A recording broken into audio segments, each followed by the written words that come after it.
তাপস চ্যাটার্জি এখানকার বিধায়ক অনেকদিন ধরে চাইছিলেন এবং এটা প্রয়োজনীয় ছিল যে এই অঞ্চলে বিশেষ করে আমাদের রাজারহাট এবং নিউ টাউন এবং তার সাথে সাথে নারায়ণপুর অঞ্চলে একটা ফায়ার ব্রিগেডের দরকার খুব।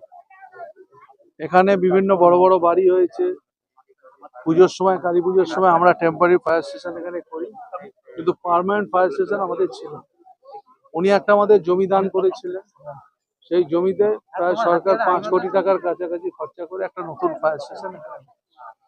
শুধু এখানে ফায়ার স্টেশন হচ্ছে না, রাজ্যে বাগুইহাটিতেও ফায়ার স্টেশন আমাদের হচ্ছে, সেটাও আমাদের আগামী 2 তারিখে সকাল 11টার সময় সেটা শিলান্যাস হবে। তা আমি মনে করি বাংলার মাননীয় মুখ্যমন্ত্রী মমতা বন্দ্যোপাধ্যায় যার নেতৃত্বে সরকার চলছে, আমার department fire service and emergency department আমরা রাজ্যে প্রায় 21টা ফায়ার স্টেশন একসাথে শুরু করি। তার মধ্যে তারাপীঠ আছে, লাভপুর আছে বীরভূমে, আমাদের জেলার মধ্যে আমাদের হাসনাবাদ আছে, আমাদের দমদম ফায়ার স্টেশনটা কিছুদিনের মধ্যে শুরু হবে, খড়দাতে শুরু হবে। এছাড়া রাজ্যের বিভিন্ন প্রান্তে বাঁকুড়া থেকে শুরু করে পুরুলিয়া থেকে শুরু করে বিভিন্ন ঝাড়গ্রাম থেকে শুরু করে বিভিন্ন জায়গায় মিদনাপুরে আমাদের ফায়ার স্টেশন। তা আমাদের রাজ্যে আগে এটা জেনে রাখা দরকার, স্বাধীনতার পর থেকে 2011 অব্দি 109টা ফায়ার স্টেশন ছিল, বর্তমানে ফায়ার স্টেশনের সংখ্যা 167। এই সরকারের আমলে এতগুলো ফায়ার স্টেশন হয়েছে। আমাদের 200 টার্গেট আছে ফায়ার স্টেশনে, আর আমাদের আরো লোক নিয়োগও হবে ফায়ার স্টেশনে। সেটা ক্যাবিনেট অ্যাপ্রুভাল হয়েছে, কিন্তু সেটা ফায়ার অপারেটর আপনারা জানেন পিএসসির মাধ্যম দিয়ে হয়, সেটা কিছুদিনের মধ্যেই পরীক্ষা হবে। তা আমি মনে করি আমাদের সরকারের মাননীয় প্রধান মুখ্যমন্ত্রী তার নেতৃত্বে গভর্নমেন্ট চলছে।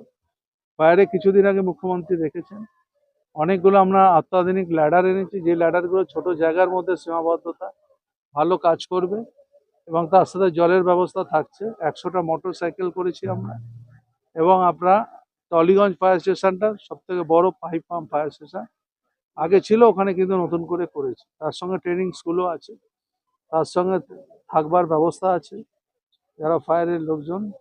আমি মনে করি এই কাজগুলো আমাদের চলছে, আরো কাজ ফায়ারের আছে সামনে।